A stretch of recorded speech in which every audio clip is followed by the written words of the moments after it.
ارشاد باری تعالیٰ ہے فَكُلًّا أَخَذْنَا بِذَنبِهِ فَمِنْهُمْ مَنْ أَرْسَلْنَا عَلَيْهِ حَاسِبًا وَمِنْهُمْ مَنْ أَخَذَتْهُ الصَّيْحَةُ وَمِنْهُمْ مَنْ خَسَفْنَا بِهِ الْأَرْضَ وَمِنْهُمْ مَنْ أَغْرَقْنَا۔ پھر تو ہر ہم نے کے گناہوں کے وبال میں گرفتار کر لیا، ان میں سے بعض پر ہم نے پتھروں کا میح برسایا اور ان میں سے بعض کو زوردار سخت آواز نے دبوچ لیا، ان میں سے بعض کو ہم نے زمین میں دھسا دیا اور ان میں سے بعض کو ہم نے ڈبو دیا۔ سورہ عنکبوت نمبر 40۔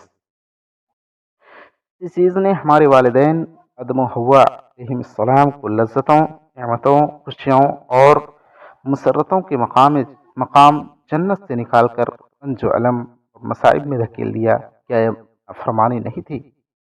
ابلیس کو آسمانی قلمرو سے چیز نے خارج و بے دخل کیا، اسے کس چیز نے دھتکار، لعنت اور بغض کا مستحق بنایا، اور پھر اسے ہر کافر، فاجر اور گمراہ کا قائد کس نے بنایا؟ چیز نے بنایا۔ کیا یہ اللہ تعالیٰ کی نافرمانی کا نتیجہ نہیں تھا؟ اور نوح علیہ السلام کے زمانے میں پوری زمین کے باشندے اسے غرق ہوئے، یہاں تک کہ پانی نے پہاڑ کی بلند چوٹیوں تک کو ڈبو دیا۔ قوم نوح کی نافرمانی کی بنا پر نہیں ہوا؟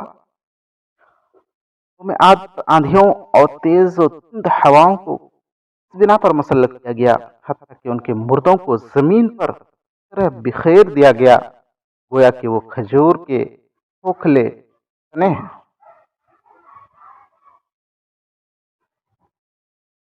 یہ ہوا زمین سے کنکریاں اڑا اڑا کر ان پر برساتی، بالآخر ہوا کی شدت اتنی بڑھی کہ انہیں چک آسمان تک لے جاتی اور انہیں سر بل زمین پر دے مارتی، جس سے ان کا سر الگ اور دھڑ الگ ہو جاتا، گویا کہ وہ کھجور کے کھوکھلے تنے ہیں۔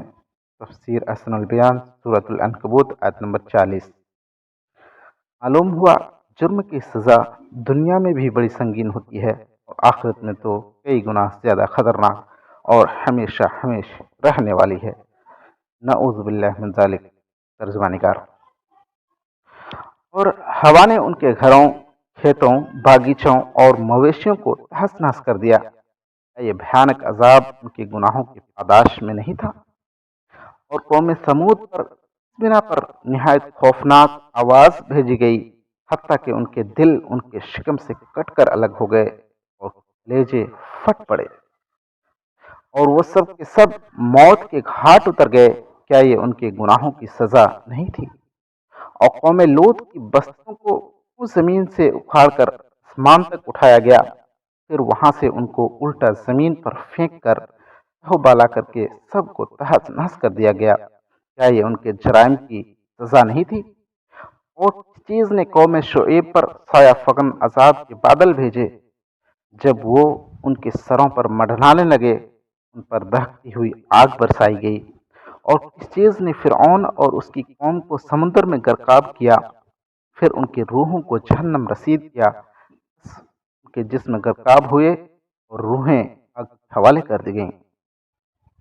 قارون کو اس کے گھر، مال اور اولاد کے ساتھ زمین میں اس چیز نے دھسایا۔ قوم نوح کے بعد مختلف بستیوں اور قوموں کو کس چیز نے نو بنو سزاؤں کے شکنجے میں جکڑ کر ہلاک کیا اور انہیں پوری طرح نیست و نابود کر دیا۔ بنی اسرائیل پر کس چیز نے خطرناک اور لڑاکو قوم کو مسلط کیا، جو ان کے گھروں میں گھس گئے، مردوں کو قتل کیا، عورتوں اور بچوں کو قید کر کے لونڈی و غلام بنایا، گھروں کو نذر آتش کیا اور مال و متاع کو لوٹ لیا؟ اور کس چیز نے ہمارے دنوں کو پلٹ دیا؟ یہود، دنیا کی ذلیل ترین قوم، نے ہمارے گھروں، مالوں اور مقدسات کو غصب کر لیا، ہمارے اندر لغارت گری کا بازار گرم کر دیا اور ہم کو جکڑ دیا۔ آج ہم دنیا میں سب سے زیادہ ذلیل و خوار ہیں۔ ہم خیر امت ہیں، لوگوں کے لیے پیدا کی گئی تھی۔ یہ سب ہمارے گناہ اور نافرمانی کا انجام نہیں ہے؟ یہ سب ہمارے دنیا کی طرف میلان کے جہاد کی بنا پر نہیں؟ کیا یہ تمام آفتیں اور مصیبتیں ہم پر ہر طرح کی خواہشات نفسانی کو ختم کرنے اور حرام لذتوں کو تلاشنے اور اور مختلف چینلوں کے ذریعے شہوت کو بھڑکانے والی برہنہ فلموں اور اریانت کا بے حیائی کے ساتھ مشاہدہ کرنے کی بنا پر نہیں ہے۔ جبیر بن نفیر رضی اللہ تعالی عنہ سے روایت ہے، جب برس فتح ہو گیا اور اہل قبرص خوف زدہ ہو گئے اور باہم رونے لگے، میں نے دیکھا ابو دردہ رضی اللہ عنہ اکیلے بیٹھے رو رہے ہیں۔ نے کہا کہ اے ابو دردہ، کون سی چیز آپ کو رلا رہی ہے؟ جبکہ اللہ تعالیٰ نے آج اسلام اور مسلمانوں کو عزت و فتح سے نوازا ہے۔ ابو دردہ رضی اللہ تعالی عنہ نے جواب دیا، اے جبیر، مجھے افسوس اس بات کا ہے، جب ان لوگوں نے اللہ تعالیٰ کی نافرمانی کی اور اللہ کے حکموں کو ضائع کیا تو کتنے کمزور، ذلیل و خوار مخلوق ہو گئے، جبکہ یہ بڑی طاقتور قوم تھی، ان کے غلبہ اور بادشاہت کا دنیا میں چرچا ہوا کرتا تھا، لیکن جب انہوں نے اللہ تعالیٰ کے حکم کو فراموش کیا، آج ان کی ذلت و رسوائی آپ کے سامنے ہے۔ نافرمانی سے پہلے سوچو۔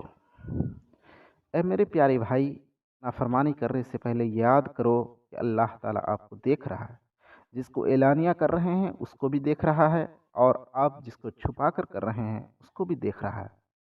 ارشاد باری تعالیٰ ہے، ما یکون من نجوى ثلاثة الا هو رابعهم ولا خمسة الا هو سادسهم ولا ادنى من ذلك ولا اکثر الا هو معهم اینما كانوا ثم ينبئهم بما عملوا یوم القیامہ ان اللہ بكل شیء علیم۔ تین آدمیوں کی سرگوشی نہیں ہوتی مگر اللہ ان کا چوتھا ہوتا ہے، اور پانچ کی مگر اللہ ان کا چھٹا ہوتا ہے، اور نہ اس سے کم کی اور نہ اس سے زیادہ کی، مگر وہ اپنے علم کے اعتبار سے ساتھ ہی ہوتا ہے جہاں بھی وہ ہوں۔ پھر قیامت کے دن انہیں ان کے اعمال سے آگاہ کرے گا، بے شک اللہ تعالیٰ ہر چیز سے واقف ہے۔ سورہ مجادلہ آیت نمبر 7۔ ایک آدمی نے ایک دیہاتی عورت کو بہلانا پھسلانا شروع کر دیا کہ وہ زنا کے لیے اپنے نفس کو آزاد کر دے، اور اس سے کہا کہ ہمیں تو صرف ستارے ہی دیکھ رہے ہیں۔ تو اس عورت نے جواب دیا کہ ستاروں کا چلانے والا کہاں ہے؟ کیا وہ ہمارے حال سے باخبر نہیں؟ ایک آدمی درختوں اور پھلوں سے بھرے ہوئے باغ میں تنے تنہا داخل ہوا، اور اس نے اپنے جی میں سوچا کہ اگر یہاں میں گناہ کروں تو مجھے کوئی دیکھنے والا نہیں۔ تو اچانک اس نے غیب سے آواز سنی، الا یعلم من خلق وهو اللطیف الخبیر، کیا وہی نہ جانے جس نے پیدا کیا، پھر وہ باریک بین اور باخبر بھی ہو۔ سورہ ملک آیت نمبر 14۔ گناہ کرنے سے پہلے سوچو کہ فرشتے تمہارے ہر قول و فعل کو نامہ اعمال میں نوٹ کر رہے ہیں، جو تم دنیا والوں کے سامنے کر رہے ہو اور جو تم دنیا والوں سے چھپا کر رات کے اندھیرے میں تنے تنہا کر رہے ہو، سب، اور وہ باریک ذرہ سے بھی کم کو نہیں چھوڑتے۔ ارشاد باری تعالیٰ ہے، ما یلفظ من قول الا لدیہ رقیب عتید، منہ سے کوئی لفظ نہیں نکال پاتا مگر اس کے پاس نگہبان تیار ہے جو کہ اس کی ہر بات کو نوٹ کر لیتا ہے۔ سورہ قاف آیت نمبر 18۔ نیز ارشاد فرمایا، احصاہ اللہ ونسوہ، جس گناہ کو اللہ نے شمار کر رکھا ہے حالانکہ یہ اسے بھول چکے ہیں۔ سورہ مجادلہ آیت نمبر 6۔ اور ارشاد فرمایا کہ انا کنا نستنسخ ما کنتم تعملون، ہم تمہارے اعمال لکھواتے جاتے ہیں جو کہ تم کیا کرتے تھے۔ سورہ جاثیہ آیت نمبر 29۔ اور ارشاد باری تعالیٰ ہے، فمن یعمل مثقال ذرۃ خیرا یرہ ومن یعمل مثقال ذرۃ شرا یرہ، پس جس نے ذرہ برابر نیکی کی ہوگی وہ اسے دیکھ لے گا تو وہ اس سے خوش ہوگا، اور جس نے ذرہ برابر کی برائی کی ہوگی تو وہ اسے بھی دیکھ لے گا، اس سے وہ سخت پریشان اور مضطرب ہوگا۔ سورہ زلزال آیت نمبر 7 اور 8۔ گناہ کرنے سے پہلے اس دن کو یاد کرو جس دن نامہ اعمال تقسیم کیے جائیں گے، تو کسی کا نامہ اعمال اس کے دائیں ہاتھ میں ہوگا اور وہی نیک وقت ہے، اور کسی کا نامہ اعمال اس کے بائیں ہاتھ میں ہوگا اور وہی بدبخت ہے، کیونکہ اللہ تعالیٰ کی نافرمانی میں ملوث تھا۔ ارشاد باری تعالیٰ ہے، فَأَمَّا مَنْ أُوتِيَ كِتَابَهُ بِيَمِينِهِ فَيَقُولُ هَاؤُمُ اقْرَءُوا كِتَابِيَهْ إني ظننت أني ملاق حسابية فهو في عيشة راضية في جنة عالية قطوفها دانية كلوا واشربوا هنيئا بما أسلفتم في الأيام الخالية وأما من أوتي كتابه بشماله فيقول يا ليتني لم أوت كتابيه ولم أدر ما حسابيه يا ليتها كانت القاضية ما أغنى عني ماليه حلق عني سلطانيه خذوه فغلوه ثم الجحيم صلوه ثم في سلسلة ذرعها 70 ذراعا فاسلكوه. تو جسے اس کا نامہ اعمال اس کے دائیں ہاتھ میں دیا جائے گا، یہ اس کی کامیابی کی دلیل ہوگی، اور وہ خود مارے خوشی کے ہر ایک کو کہے گا کہ لو میرا نامہ اعمال پڑھو، مجھے تو کامل یقین تھا کہ آخرت میں مجھے اپنا حساب و کتاب ملنا ہے۔ بس وہ ایک دل پسند زندگی میں ہوگا، بلند و بالا جنت میں، جس کے میوے جھکے پڑے ہوں گے۔ ان سے کہا جائے گا مزے سے کھاؤ پیو اور اپنے اعمال کے بدلے جو تم نے گزشتہ زمانے میں کیے۔ لیکن جسے اس کے اعمال کی کتاب اس کے بائیں ہاتھ میں دی جائے گی، وہ کہے گا کاش مجھے میری کتاب دی ہی نہیں جاتی، چونکہ سارا حساب اس کے خلاف ہوگا، اس کے خلاف ہوگا۔ کاش کہ موت میرا کام تمام کر دیتی، دوبارہ زندہ نہ کیا جاتا، روز بد نہ دیکھنا پڑتا، میرے مال نے بھی مجھے کوئی نفع نہ دیا، میرا غلبہ بھی مجھ سے جاتا رہا، اور آج اکیلا ہی یہاں سزا بھگتنے پر مجبور ہوں۔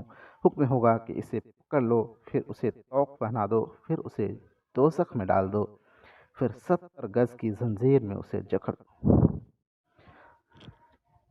گناہ کرنے سے پہلے یاد کرو کہ جو کچھ تم دنیا میں مخلوق سے چھپ کر رہے ہو، قیامت کے دن اس کو انسانوں کے سامنے اپنے نامہ اعمال میں حاضر پاؤ گے۔ اللہ تبارک و تعالیٰ کا ارشاد ہے، یاد کرو اس دن کو جس دن کے ہر نفس آدمی اپنی کی ہوئی نیکیوں کو اور اپنی کی ہوئی برائیوں کو موجود پائے گا۔ خوف و ڈر کے مارے یہ آرزو کرے گا کہ اے کاش اس کے اور اس کی برائیوں کے درمیان بہت ہی دوری ہوتی۔ سورہ آل عمران آیت نمبر 30۔ برائی کرنے سے پہلے قیامت کے دن کو یاد کرو کہ مجرم لوگ اپنا نامہ اعمال پاتے ہی افسوس سے نڈھال ہو جائیں گے اور کہیں گے یا ویلتنا ما لهذا الكتاب لا يغادر صغيرة ولا كبيرة إلا أحصاها وجدوا ما عملوا حاضرا ولا يظلم ربك أحدا۔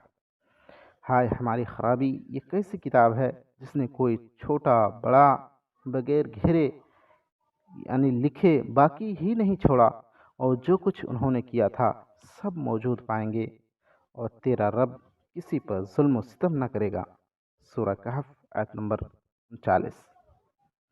نافرمانی کرنے سے پہلے اس دن کو یاد کرو جس دن کہ کافر کفے افسوس ملتا ہوا مٹی ہو جانے کی تمنا کرے گا، یا لیتنی کنت ترابا، اے کاش میں مٹی ہو جاتا، جانوروں کی طرح میں بھی مٹی ہو کر چھٹکارا پا جاتا۔ سورہ نبا آیت نمبر 40۔ گناہ کرنے سے پہلے قیامت کے دن کو یاد کرو جب کہ سورج سروں سے صرف 1 میل کے فاصلے پر ہوگا، اور لوگ پسینے سے شرابور ہوں گے۔ لوگ اپنے اعمال کے اعتبار سے پسینوں میں ڈوبے ہوں گے، بعض کا پسینہ ٹخنوں تک ہوگا، بعض کا پسینہ گھٹنوں تک ہوگا، بعض کا پسینہ کمر تک ہوگا، اور بعض کا پسینہ منہ تک ہوگا جس سے منہ پر لگام لگی ہوگی۔ گناہ کرنے سے پہلے یاد کرو کہ قیامت کے دن ہولناکی کا یہ عالم ہوگا کہ لوگ ننگے پیر، ننگے بدن اور بغیر ختنہ کیے ہوئے میدان محشر میں ہوں گے۔ عائشہ رضی اللہ عنہا سے نے پوچھا، اللہ کے رسول صلی اللہ علیہ وسلم، تو مرد اور عورتیں آپس میں ایک دوسرے کو دیکھتے ہوں گے؟ تو نبی کریم صلی اللہ علیہ وسلم نے فرمایا کہ اے عائشہ، قیامت کا معاملہ ایک دوسرے کو دیکھنے سے بھی زیادہ ہولناک ہوگا۔ متفق علیہ۔ گناہ کرنے سے پہلے قیامت کے اس منظر کو یاد کرو جب کہ امت محمدیہ کے بہت سارے لوگ حوض کوثر پر پانی پینے کے لیے آئیں گے، بائیں طرف سے گرفتار کر لیے جائیں گے۔ رسول اللہ صلی اللہ علیہ وسلم فرمائیں گے یا رب اصحابی، اے میرے رب، یہ تو میرے ہی ساتھی ہیں۔ جواب دیا جائے گا کہ آپ کو نہیں معلوم ان لوگوں نے آپ کے بعد کیسی کیسی بدعتیں یعنی نافرمانیاں کی۔ تب آپ فرمائیں گے وكنت عليهم شهيدا ما دمت فيهم فلما توفيتني كنت أنت الرقيب عليهم وأنت على كل شيء شهيد إن تعذبهم فإنهم عبادك إن تغفر لهم فإنك أنت العزيز الحكيم۔ اور میں ان پر گواہ رہا جب تک ان میں تھا، پھر جب تو نے مجھے اٹھا لیا مطلع رہا، اور تو ہر چیز کی پوری خبر رکھتا ہے۔ اگر تو ان کو سزا دے تو یہ تیرے ہی بندے ہیں، اور اگر تو ان کو معاف فرما دے تو زبردست حکمت والا ہے۔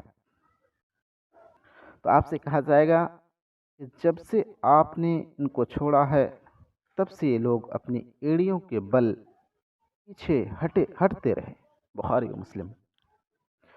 گناہ کرنے سے پہلے اپنی موت کی گھڑی، اپنی روح کے نکلنے کا منظر اور جو کچھ کیا ہے اس پر آخری وقت میں افسوس کو یاد کرو، جس دن کے افسوس اور عذر کوئی فائدہ نہیں دے گا۔ ارشاد ربانی ہے فَإِن يَصْبِرُوا فَالنَّارُ مَثْوًى لَهُمْ وَإِن يَسْتَعْتِبُوا فَمَا هُمْ مِنَ الْمُعْتَبِينَ۔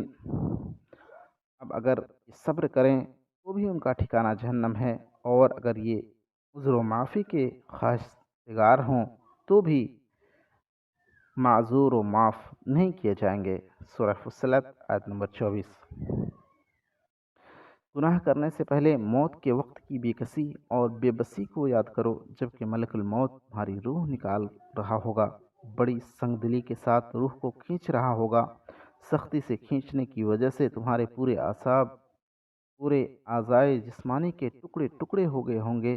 اس وقت تم یہ آرزو کرتے ہوں گے کہ اے کاش میں ایک لفظ تسبیح کا بیان کر دیتا، اس کی بھی تم قدرت نہیں رکھ سکو گے، یا صرف ایک مرتبہ اللہ اکبر کہنے کی امید کرو گے، لیکن تمہارے اندر اس کی بھی قوت نہ ہوگی، یا صرف ایک لفظ لا الہ الا اللہ کو اپنی زبان سے ادا کرنے کی تمنا کرو گے تو اس کی بھی تاب نہ ہوگی۔ جس وقت تم ہلکی سی 2 رکعت نماز پڑھنے کی امید کرو گے لیکن اس کی بھی مہلت و طاقت نہ ہوگی، جس وقت کم از کم صرف 1 ہی روپیہ صدقہ کرنے کی آرزو کرو گے لیکن اس کی بھی قدرت نہ رکھ سکو گے۔ قرآن کریم میں اس کی منظر کشی یوں کی ہے وَأَنفِقُوا مِمَّا رَزَقْنَاكُم مِّن قَبْلِ أَن يَأْتِيَ أَحَدَكُمُ الْمَوْتُ فَيَقُولَ رَبِّي لَوْلَا أَخَّرْتَنِي إِلَىٰ أَجَلٍ قَرِيبٍ فَأَصَدَّقَ وَأَكُن مِّنَ الصَّالِحِينَ وَلَن يُؤَخِّرَ اللَّهُ نَفْسًا إِذَا جَاءَ أَجَلُهَا وَاللَّهُ خَبِيرٌ بِمَا تَعْمَلُونَ۔ اور جو کچھ ہم نے تمہیں دے رکھا ہے اس میں سے ہماری راہ میں سے پہلے خرچ کرو۔ تم میں سے کسی کو موت آ جائے تو کہنے لگے کہ اے میرے رب، مجھے تو تھوڑی دیر کی مہلت کیوں نہیں دے دیتا کہ میں صدقہ کروں اور توبہ کر کے نیک لوگوں میں سے ہو جاؤں۔ لیکن جب کسی کا مقررہ وقت آ جاتا ہے تو پھر اسے اللہ تعالیٰ ہرگز مہلت نہیں دیتا، اور جو کچھ تم کرتے ہو اس سے اللہ تعالیٰ بخوبی باخبر ہے۔ سورہ منافقون آیت نمبر 10۔ یا صرف ایک ہی آیت کی تلاوت کی آرزو کرو گے لیکن اس کا بھی آپ کو موقع نہیں دیا جائے گا، جبکہ زبان پر لگام لگ جائے گی اور آنکھیں پھٹی کی پھٹی رہ جائیں گی، ہاتھ پیر شل ہو جائیں گے اور ہولناکی کو دیکھ کر عقل ختم ہو جائے گی۔ نافرمانی کرنے سے پہلے عذاب قبر کی تنگی، اس کی تاریکی، اس کے کیڑے مکوڑے اور اس کے سانپ بچھوؤں کو یاد کرو۔ اگر عمل نیک رہے تو وہ جنت کے باغوں میں سے ایک باغ ہے، اور بدعمالیوں کی بنا پر جہنم کے گڈھوں میں سے ایک گڈھا ہے۔ رسول اللہ صلی اللہ علیہ وسلم نے فرمایا کہ اگر مردوں کے عدم دفن کا خوف نہ ہوتا تو میں اللہ تعالیٰ سے دعا کرتا کہ تم کو عذاب قبر سنا دے۔ صحیح مسلم۔ گناہ کرنے سے پہلے اللہ تعالیٰ کے سامنے قیامت کے دن کھڑے ہونے کو یاد کرو، جب تمہارے اور اللہ کے درمیان نہ کوئی پردہ ہوگا اور نہ کوئی ترجمان ہوگا۔ خبردار کہیں ایسا نہ ہو کہ حساب و کتاب میں سختی ہو جائے، جیسا کہ رسول اللہ صلی اللہ علیہ وسلم نے ارشاد فرمایا من نوقش الحساب عذب۔ صحیح بخاری، صحیح مسلم۔ جس کے حساب میں سختی ہوئی تو وہ گرفتار ہو گیا، مطلب یہ کہ جس کا حساب کتاب دقت و باریک بینی سے لیا گیا اور درگزر سے کام نہیں لیا گیا تو وہ جہنم رسید ہو گیا۔ الیاذ باللہ۔ جب نافرمانیوں اور برائیوں کو چھوڑ دو گے تو اللہ تعالیٰ تمہاری محاسبہ میں آسانی کرے گا، بلکہ اللہ تعالیٰ برائیوں کو بھلائیوں میں تبدیل کر دے گا، اور اگر ہم نے توبہ کی اور عمل صالح کیا، جیسا کہ ارشاد باری تعالیٰ ہے الا من تاب وآمن وعمل عملا صالحا فأولئك يبدل الله سيئاتهم حسنات وكان الله غفور رحیما۔ لیکن وہ لوگ جنہوں نے کہ توبہ کی اور ایمان لائے اور نیک کام کیے، ایسے لوگوں کے گناہوں کو اللہ تعالیٰ نیکیوں سے بدل دیتا ہے۔ معزز سورہ فرقان آیت نمبر 17۔ معزز بھائی، آپ نے دیکھا کہ فرما برداروں کے ساتھ اللہ تعالیٰ کا کتنا اچھا سلوک ہے، لہٰذا میں دعا کرتا ہوں کہ اللہ تعالیٰ ہمیں اور آپ کو یہ مقام و مرتبہ عطا فرمائے، آمین یا رب العالمین۔ نافرمانی کرنے سے پہلے اس وقت کو یاد کرو جب کہ مجرموں کے خلاف ان کے اعضاء جسمانی گواہی دیتے ہوں گے۔ ارشاد باری تعالیٰ ہے کہ یاد کرو اس دن کو جس دن کے اللہ تعالیٰ کے دشمن دوزخ کی طرف بلائے جائیں گے اور ان سب کو جمع کر دیا جائے گا، یہاں تک کہ جب بالکل جہنم کے پاس آ جائیں گے تو ان کے کان، ان کی آنکھیں اور ان کے کھالیں ان کے خلاف گواہی دیں گے، جسے کہ وہ دنیا میں کیا کرتے تھے، اور یہ اپنی خالوں سے کہیں گے کہ تم نے ہمارے خلاف گواہی کیوں دی؟ وہ جواب دیں گے کہ ہمیں اللہ تعالیٰ نے قوت گویائی عطا فرمائی ہے، جس نے ہر چیز کو بولنے کی طاقت بخشی ہے، اسی نے تمہیں اول مرتبہ پیدا کیا اور اسی کی طرف تم سب لوٹائے جاؤ گے۔ سورہ فصلت حامیم سجدہ آیت نمبر 19 سے 21 تک۔ یہی منظرکشی اللہ تعالیٰ نے سورہ نور میں یوں کی ہے، یوم تشہد علیہم السنتہم وایدیہم وارجلہم بما كانوا یعملون، یوم تشہد علیہم السنتہم وایدیہم وارجلہم بما كانوا یعملون، جبکہ ان کے مقابل میں ان کی زبانیں اور ان کے ہاتھ پاؤں ان کے اعمال کی گواہی دیں گے جو کچھ وہ دنیا میں برا کام کیا کرتے تھے۔ سورہ نور آیت نمبر 24۔ گناہ کرنے سے پہلے سوچو کہ گناہ کی لذت وقتی طور پر اتنی ہی مزیدار کیوں نہ ہو، لیکن جلد ہی زوال پذیر اور ختم ہو جاتی ہے، جبکہ اس کے نتائج رنج و غم، حسرت و ندامت اور دنیاوی زندگی میں قلق و اضطراب ہے، اور قیامت کے دن یہی نافرمانی جہنم پر پیش کرے گی۔ اللہ تعالیٰ نے فرمایا وَأَسَرُّوا النَّدَامَةَ لَمَّا رَأَوُا الْعَذَابَ وَقُضِيَ بَيْنَهُم بِالْقِسْطِ وَهُمْ لَا يُظْلَمُونَ، اور جب عذاب کو دیکھیں گے تو پشیمانی کو پوشیدہ رکھیں گے، ان کا فیصلہ انصاف کے ساتھ ہوگا، ان پر ذرہ برابر بھی ظلم نہ ہوگا۔ سورہ یونس آیت نمبر 54۔ رسول اللہ صلی اللہ علیہ وسلم نے فرمایا قیامت کے دن جہنمیوں میں سے جو دنیا میں سب سے زیادہ نعمتوں میں پلا ہوگا ان کو لایا جائے گا اور جہنم میں صرف ایک مرتبہ غوطہ دیا جائے گا، پھر اس سے پوچھا جائے گا اے ابن آدم، کیا تجھ پر کوئی خوشحالی بھی گزری؟ کیا تو نے کبھی کوئی نعمت بھی دیکھی؟ تو وہ جواب دے گا کہ اللہ کی قسم اے میرے رب، میں نے تو کبھی کوئی نعمت دیکھی ہی نہیں۔ اور جنتیوں میں سے وہ شخص لایا جائے گا جو دنیا میں سب سے زیادہ مصیبت زدہ تھا، جنت میں صرف ایک مرتبہ داخل کیا جائے گا، اور پھر اس سے پوچھا جائے گا کہ اے ابن آدم، کبھی تم نے کوئی مصیبت بھی دیکھی؟ کبھی تجھ پر کوئی مشقت بھی گزری؟ تو وہ کہے گا کہ اللہ کی قسم اے میرے رب، مجھ پر کبھی کوئی مشقت اور پریشانی نہیں گزری۔ صحیح مسلم۔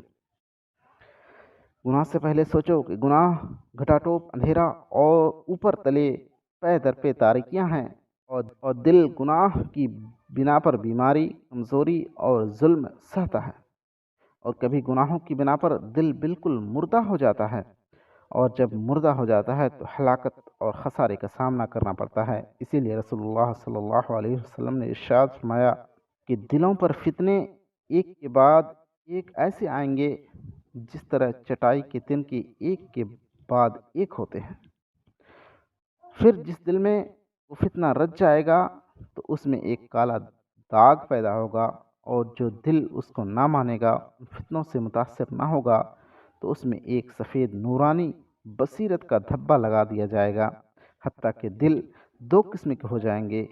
ایک وہ دل جو کہ بالکل صاف ستھرا سفید چکنے سنگ مرمر کی طرح، جب تک آسمان و زمین باقی رہیں اس دل کو کوئی فتنہ نقصان نہیں پہنچا سکتا۔ صحیح مسلم کتاب الایمان۔ دوسرا، وہ دل جو کہ بالکل کالا بھجنگ زمین پر الٹے ہوئے پیالے کی طرح، جو نہ کسی اچھی بات کو اچھی بات سمجھے گا، نہ بری بات کو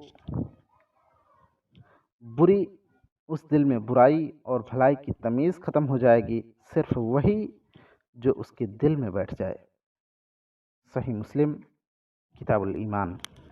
میرے معزز بھائی، نبی کریم صلی اللہ علیہ وسلم نے گناہوں کے نقصانات اتنے اچھے انداز میں بیان کیے ہیں کہ آدمی جب گناہ میں ملوث ہو جاتا ہے تو اس کی مثال الٹے برتن کی طرح ہے کہ اس میں کتنا ہی پانی ڈالا جائے وہ سب پانی گر جاتا ہے اور برتن میں ایک قطرہ بھی نہیں پہنچ پاتا جب تک کہ اس کو سیدھا نہ کیا جائے۔ بالکل یہی مثال اس آدمی کی ہے جس نے گناہوں کے ذریعے اپنے دل کو بالکل سیاہ کر رکھا ہے۔ اب اگر کوئی ناصح اس کو خلوص دل سے بھی واعظ و نصیحت کرے تب بھی یہ چیز اس کو ایک ذرہ کے برابر بھی فائدہ نہیں پہنچا سکتی، جب تک کہ وہ اپنے سیاہ دل کو توبہ و استغفار کر کے صاف ستھرا نہ کرے۔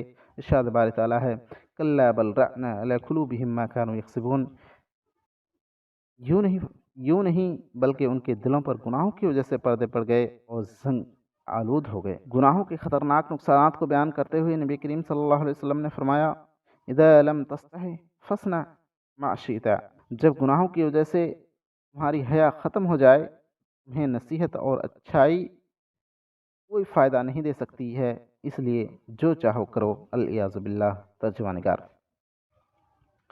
اور آخری بات یہ کہ گناہ اور نافرمانی سے پہلے سوچو کہ یہ گناہ بھلائیوں کے کام کی توفیق کو کم بسا اوقات بالکل ہی ختم کر دیتے ہیں۔ علم شرعی سے محرومی، رزق سے محرومی، تنگ دلی، ہر طرح کے کام میں مشقت، بدن کی کمزوری، کوتاہ عمری، اچانک موت کا آنا، پاگل پن، بے حیائی، بے غیرتی اور بے مروتی گناہ ہی کی بنا پر پیدا ہوتی ہے۔ نعمتوں کا زوال اللہ تعالیٰ کے غضب کو بھڑکانے کا سبب گناہ ہی ہیں۔ اسی طرح عمر کی برکت، رزق کی برکت، علم کی برکت، اطاعت و فرما برداری کی برکت، غرض تمام برکتوں کو صرف اور صرف گناہ ہی ختم کرتے ہیں۔ دنیا و آخرت میں ہی ہر طرح کی سزاؤں کا مستحق بندے کو گناہی بناتے ہیں اور آدمی کو احسان کے دائرے سے نکال کر محسنین کے ثواب سے صرف گناہ ہی روکتے ہیں۔